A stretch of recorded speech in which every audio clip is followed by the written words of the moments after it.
Omaha's news leader, chronicling the stories and people making a difference in our community.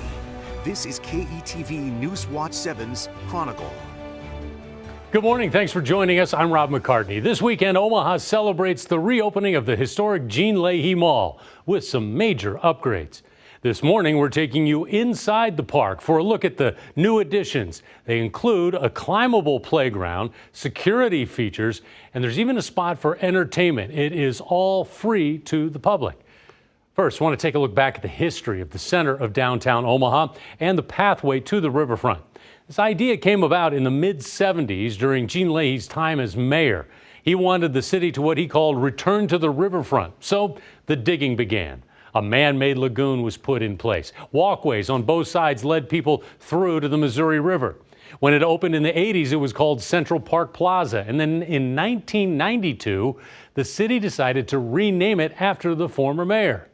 Well, Gene Leahy Mall stayed the same for several years with updates here and there. And then in 2019, this work began, the latest work. Workers filled in part of the lagoon, bringing much of the mall up to street level. Don't worry, though, some of the history is still there, and we're going to show you that coming up.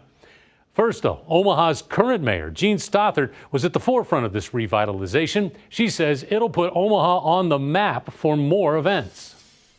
When we started looking at our downtown area and how to really coordinate the development down there, we started looking at the past history too. And you know, we looked at what happened back in 1960 when our downtown was vibrant in Omaha. And what happened? 5 miles away was a new mall opened up. And it started the demise of downtown. And then back in the mid-'70s, when the Gene Leahy Mall, and it was first called the Central Park Plaza, when it was built down there, what happened is what we are hoping and we know will happen now. And that is a complete revitalization.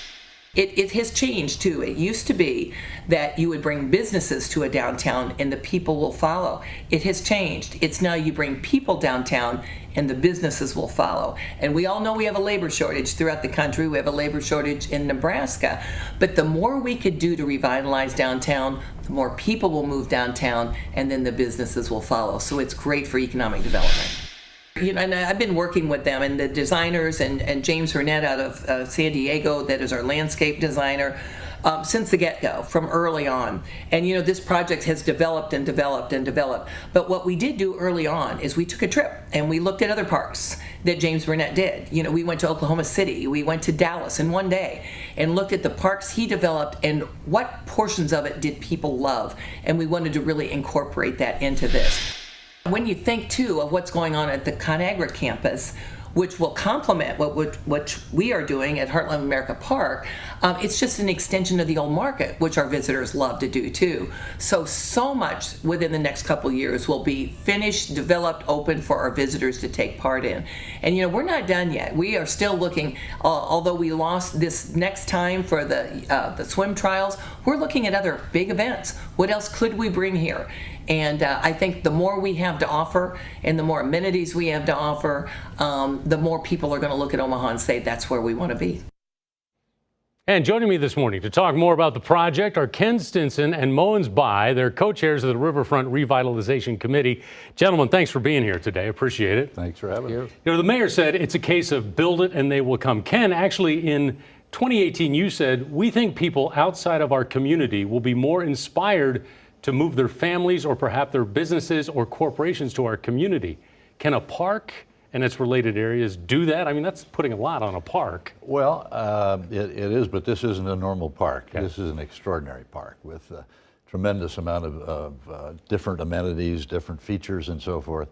I definitely think people will come from far distances to see it and spend a day or two here. But also it'll inspire people to either stay, young people to stay in Omaha, or hopefully some who have left to return.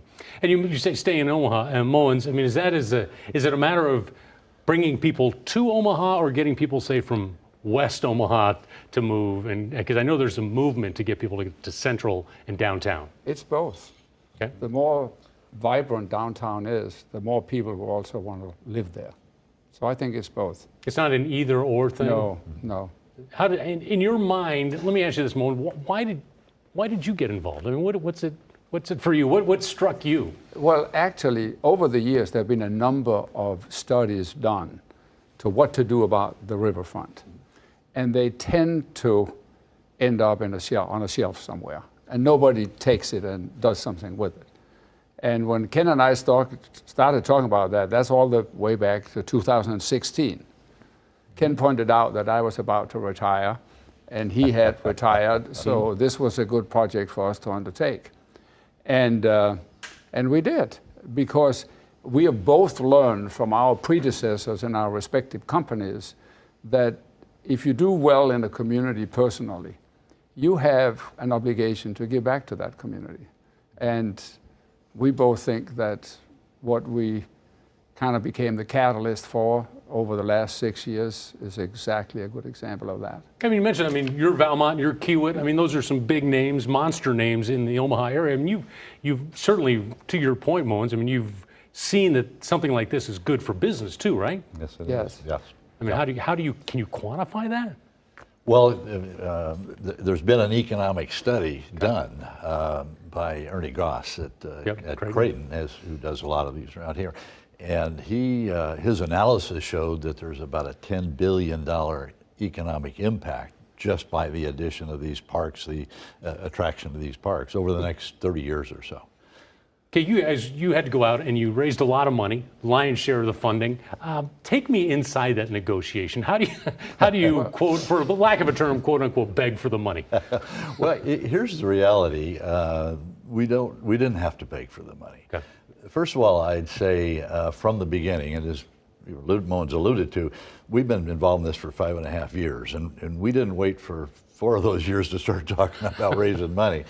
Early on, we shared our thought process, without drawings and so forth, but our thought process of what could transform the area. And particularly, I think it's important to note that the 3 areas that we are transforming really were not very activated. People didn't go throw a Frisbee in Gene Leahy Mall because it'd end up in the water, right.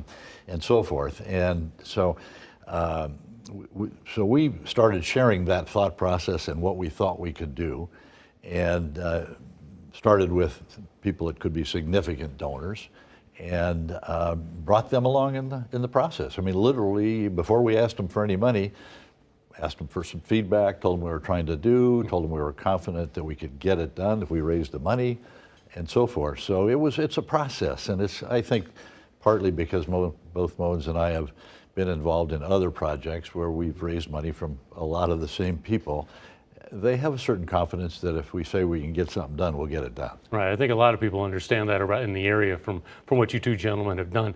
You mentioned the 3 areas of this. There's also the 2 on the Council Bluffs side, River's Edge, north and south. How is that coming along? Is that coming along as well? Yeah, I would say it's probably coming along a little slower than on this side. Mm-hmm. But we early talked to the mayor of Council Bluffs about this project, and in the early stages we were talking about both sides of the river. So at some point of time then, the Omaha side became kind of full-time for Ken and I, right. But we were still involved in trying to raise money for the Council Bluffs sides, and they are making good progress on their side. Has the pandemic had an impact on everybody? Has it had any impact on the funding for this or getting people to get on board? I would say not the funding, but the expenses. So supply chain issues, we had supply chain issues. Some inflation in certain areas, we had some inflation. So that affected us. Fortunately, we were well along with a fair amount of the park before we got impacted by the pandemic. But I don't think it affected our fundraising a bit. No, with maybe the exception that as we got closer to finalizing this, we had to make decisions. Can we afford this? Because we saw inflation and we saw other expenses going up. And we decided the park needs to be what it's supposed to be now. So we went to a couple of, or 3 or 4 of the big funders and said, you know, we can work within the budget, but if you want to step up one more time, this is what we can do. And they all stepped up one more time. And finally then, I was down there the other day. It looks like it's for everybody. What is the target audience for this? I mean, there's a great kids area. Everybody. It is everybody. Yeah, I have two young grandkids, 3 and 6. Unfortunately, they got sick and they won't be able to come to park opening, but it's a perfect place for them. Absolutely. I'm almost 80 years old. I love going to it. I mean, I love the sculpture garden. The concerts we're going to have outdoors are going to be fantastic. So it's the whole range. Yeah. The whole range. He likes to play area for grown-ups. Hey, I'm with him. Very impressive. The hammocks, I went through the other day, and the hammocks, I took a nap. I'm afraid if I got in one of those, I wouldn't get out. I have a four-year-old grandson, so I know exactly what you're talking about. Gentlemen, Mullins, Ken, I appreciate you coming in, and thank you for all you've done for the community and for this park. It's amazing. Thanks, Rob. Thanks for You're having welcome. us. You bet. Thank you. Well, still ahead, we're going to take an in-depth tour of the Gene Leahy Mall and the amenities you can check out. Just told you a little bit about them. I get my chance to have some fun there. Maybe I can channel my inner Ken Stinson. You're watching KETV News Watch 7's Chronicle.